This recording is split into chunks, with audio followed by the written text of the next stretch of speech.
ಕಾಂಗ್ರೆಸ್ ಪಕ್ಷಕ್ಕೆ ತೊಲಗಲಿ ತೊಲಗಲಿ ತೊಲಗಲಿ ತೊಲಗಲಿ ಬೇಕೇ ಬೇಕು ಬೇಕೇ ಕಾಂಗ್ರೆಸ್ ಸರ್ಕಾರಕ್ಕೆ ಕಾಂಗ್ರೆಸ್ ಸರ್ಕಾರಕ್ಕೆ ಬೇಕೇ ಬೇಕು ಸಿದ್ದರಾಮಯ್ಯನವರಿಗೆ ಸಿದ್ದರಾಮಯ್ಯನವರಿಗೆ ಇವತ್ತು ನಮ್ಮ ಜೆಡಿಎಸ್ ಪಕ್ಷದ ವತಿಯಿಂದ ಆಯೋಜನೆ ಮಾಡಿರತಕ್ಕಂತ ಈ ಕಾಂಗ್ರೆಸ್ ಪಕ್ಷದ ವಿರುದ್ಧವಾಗಿ ಏನಿವತ್ತು ನಾವೆಲ್ಲ ಕೂಡ ಫ್ರೀಡಂ ಪಾರ್ಕ್ ಅಲ್ಲಿ ಜಿಲ್ಲಾ ಘಟಕದ ಅಧ್ಯಕ್ಷ ಅಂತ ರಮೇಶ್ ಅವರ ನೇತೃತ್ವದಲ್ಲಿ ನಾವೆಲ್ಲ ಕೂಡ ಇಲ್ಲಿ ಸೇರಿದ್ದೀವಿ. ಬಹುಶಃ ಈ ರಾಜ್ಯ ಸರ್ಕಾರ ಬಂದಾಗಿಂದ ಕನಿಷ್ಠ 16-17 ತಿಂಗಳಲ್ಲಿ ಒಂದಲ್ಲ ಒಂದು ಭ್ರಷ್ಟಾಚಾರದಲ್ಲಿ ಮುಳುಗಿರತಕ್ಕಂಥದ್ದು ಈ ರಾಜ್ಯದ ಜನ ನೋಡ್ತಾ ಇದ್ದಾರೆ. ಬಹುಶಃ ಈ ಸರ್ಕಾರ ಯಾವತ್ತಪ್ಪ ಹೋಗುತ್ತೆ, ಈ ಸರ್ಕಾರವನ್ನ ಯಾವತ್ತಪ್ಪ ಕಿತ್ತಾಕ್ತೀವಿ ಅಂತೇಳಿ ಮಾತನಾಡ್ತಾ ಇದ್ದಾರೆ. ಸನ್ಮಾನ್ಯ ಸಿದ್ದರಾಮಯ್ಯನವರು, ಮಾನ್ಯ ಮುಖ್ಯಮಂತ್ರಿಗಳು, ನಾನು ದೇವರಾಜ ಅರಸು ಆದ ನಂತರ ನಾನು 2ನೇ ಬಾರಿಗೆ ಮುಖ್ಯಮಂತ್ರಿ ಆಗಿ ಪೂರ್ಣಾವಧಿ ಅವಧಿಯನ್ನು ಮುಗಿಸ್ತೀನಿ ಅಂತೇಳಿ ಕನಸನ್ನ ಕಂಡಿದ್ರು.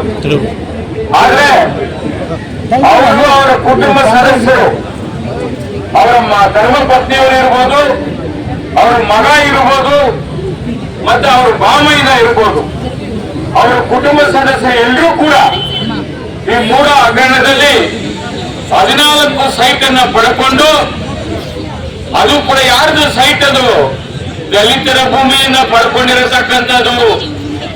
ಆ ದಲಿತರ ಏನೋ ಯಾವಾಗಲೂ ಮಾತಾಡ್ತಾರೆ, ನಾನು ಬಡವರ ಪರ ನುಡಿದಂತೆ ನಡೆದ ಸರ್ಕಾರ ಅಂತ ಹೇಳಿ ಡಂಗುರ ಬಾರಿಸ್ತಾರೆ.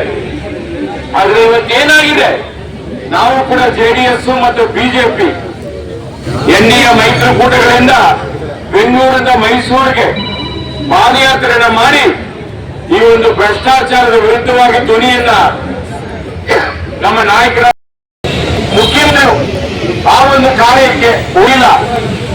ಇವತ್ತು ಕೆಲ ರಾಜ್ಯಗಳು, ಹರಿಯಾಣ ಇರ್ಬೋದು, ಜಮ್ಮು ಕಾಶ್ಮೀರ ಇರ್ಬೋದು, ಹಿಮಾಚಲ ಪ್ರದೇಶ ಇರ್ಬೋದು, ಬೇರೆ ಬೇರೆ ರಾಜ್ಯಗಳಲ್ಲಿ ಚುನಾವಣೆ ಇನ್ನೇನು 2-3 ದಿವಸದಲ್ಲಿ ನಡೀತಿದೆ.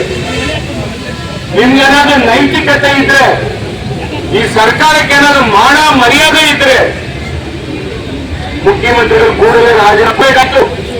ನನ್ನ ಮಾತಲ್ಲ, ನನ್ನ ಹೈಕಮಾಂಡ್ ನನ್ನ ಜೊತೆಯಲ್ಲಿದೆ, ನನ್ನ ಶಾಸಕರು ನನ್ನ ಜೊತೆಯಲ್ಲಿದ್ದಾರೆ, ನನ್ನ ಪಕ್ಷದ ಕಾರ್ಯಕರ್ತರು ನನ್ನ ಜೊತೆಯಲ್ಲಿದ್ದಾರೆ ಅಂತ ಹೇಳ್ತಿರಲ್ಲ ಸ್ವಾಮಿ ಸಿದ್ದರಾಮಯ್ಯನವರೇ. ನೀವು ಕೂಡ ವಕೀಲರಿದ್ದೀರಿ, ಲಾಯರ್ ಇದ್ದೀರಿ, ನೀವು ಕೇಜ್ರಿವಾಲ್ ತರ ಬಂಡತನವನ್ನು ತೋರಬೇಡಿ. ಕೇಜ್ರಿವಾಲ್ ಕತೆ ಏನಾಯ್ತು? 1 ವರ್ಷ ಜೈಲಲ್ಲಿದ್ರು, ಮತ್ತೆ ಒಂದು ಅವರೇ ರಾಜೀನಾಮೆ ಕೊಟ್ಟು ಬೇರೆಯವರಿಗೆ ಆ ಜವಾಬ್ದಾರಿಯನ್ನು ಕೊಟ್ಟರು. ಈಗಲೂ ಕಾಲ ಮಿಂಚಿಲ್ಲ.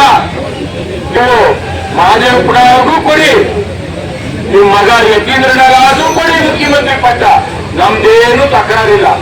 ಆದ್ರೆ ನೀವು ಮಾತ್ರ ರಾಜೀನಾಮೆ ಕೊಡಲೇಬೇಕು. ಕೂಡಲೇ ಕೊಡಲೇ ಹೋದ್ರೆ ಜೆಡಿಎಸ್ ಮತ್ತು ಬಿಜೆಪಿ ಇಡೀ ರಾಜ್ಯಾದ್ಯಂತ ಉಗ್ರವಾದ ಹೋರಾಟವನ್ನು ಮಾಡ್ತೀವಿ. ನಾವು ಕೂಡ ಕಾನೂನಲ್ಲಿ ಏನೇನು ನೀವು ಉಚ್ಚ ನ್ಯಾಯಾಲಯಕ್ಕೆ ಹೋಗ್ಬೋದು, ಸುಪ್ರೀಂ ಕೋರ್ಟ್ ಅಲ್ಲಿ ನಿಮ್ಗೇನು ಅರ್ಜಿ ಹಾಕ್ಬೇಕು ಅಂತ ಮೇಲ್ಮನವಿ ಸಲ್ಲಿಸ್ತಾ ಇದ್ದೀರಿ. ಅದಕ್ಕೆ ಸಂವಿಧಾನದಲ್ಲಿ ಅವಕಾಶ ಇದೆ, ಮಾಡಿ, ಕಾನೂನು ಹೋರಾಟ ಮಾಡಿ, ನಂದೇನು ತಕರಾರಿಲ್ಲ ಜೆಡಿಎಸ್ ಪಕ್ಷದ್ದು. ಆಗ್ಲೇ ನಮ್ಮ ವರಿಷ್ಠರು ದೇವೇಗೌಡರು ಮಾರ್ಗದರ್ಶನ ಕೊಟ್ಟಿದ್ದಾರೆ.